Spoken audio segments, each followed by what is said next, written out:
So it's time for my August wrap up, and this month I have read 8 books.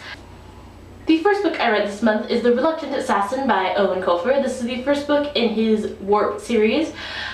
This follows Chevron Savano and Riley, who are kind of time traveling in between modern and Victorian London, and they are trying to outrun a serial killer. The next series that I read was the Attack on Titan manga series written by Hajime Isayama, and this was a series that kind of like disappeared in my life at one point. Like suddenly everyone was talking about it. I'm like, I had never even heard of this series before. It is a monthly series. It is on a monthly serial right now, which means there's a new chapter released every month. There's about 50 chapters or so it's not too difficult to get into.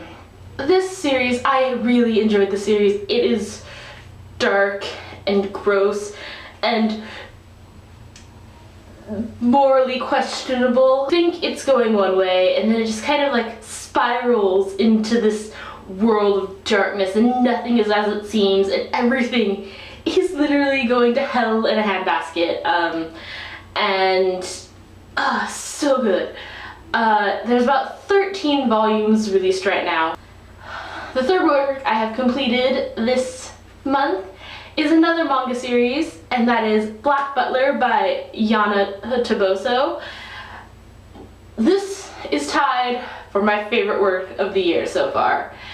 You have 14-year-old CL Phantom Hive who has made a Faustian contract with the devil to gain vengeance on the people who killed his family, ruined his life, and tried to do other horrible things to him.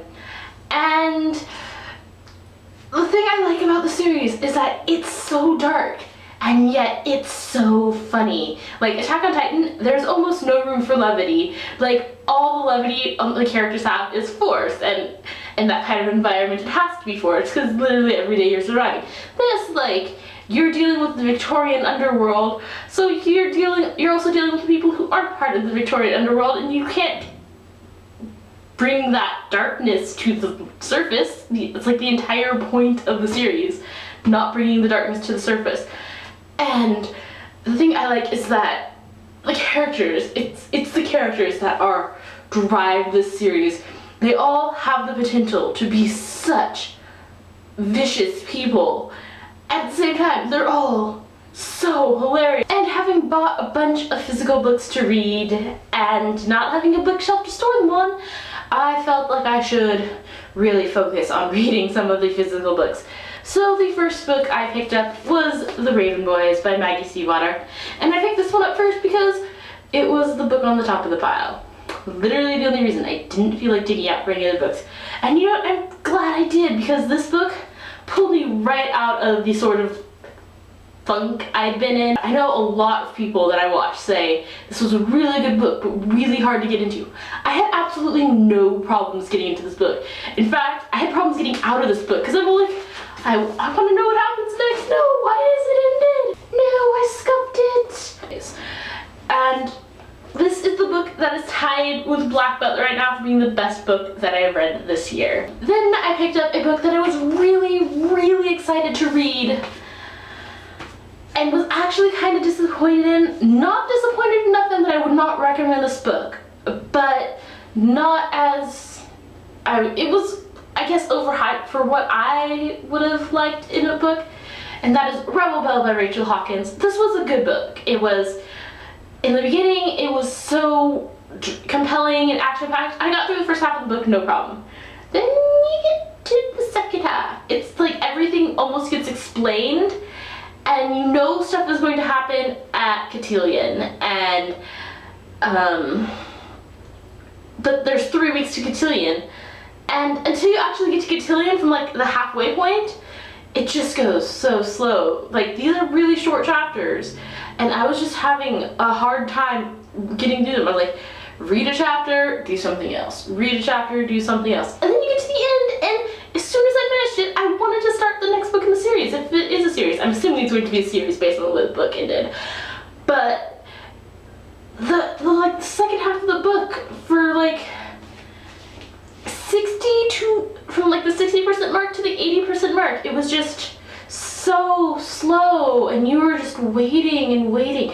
But was a really good book. I know that this is a book worth reading. So I ended up reading, or by reading I mean listening to, Cinder by Marissa Meyer, narrated by Rebecca Solar. And I listened to like the first 5 chapters like as I was reading stuff in the day. And then I woke up late at night and I was like, I don't want to turn on the light. So instead I grabbed my headphones, put them in, turned on this, and ended up listening to about 8 hours of audio at once. Because this book, listening to it, it was so easy to get through. It's like you wanted to know what was happening, and have to give props to the narrator for that because she did an amazing job. So I definitely enjoyed Cinder, and I actually ended up spending 2 of my Audible credits picking up Scarlet and Cress, which are the next 2 books in the series. So Cinder is basically a retelling of Cinderella in a dystopian future setting where Cinderella is in fact part cyborg. I returned to the realm of physical books that I needed to read, and so I read Fangirl by Rainbow Rowell. Then the last book that I have read in this month of August is Map of Bones by James Rowland. I started this book a long time ago. I finished off the month of August reading 6 short stories from the Ever After High series. I know that honestly 5 of the 6 books actually put me off from reading the series. Feels like contemporary click story meets fairy tale. The only story that actually did pique my interest was Raven Queen's story. So I'm gonna leave it to the Daughter of the Evil Queen to be the only story that makes me interested in the series. I will be back in a few days with my September TBR, so you can look forward to that and see what I'm planning on finishing in the month of September.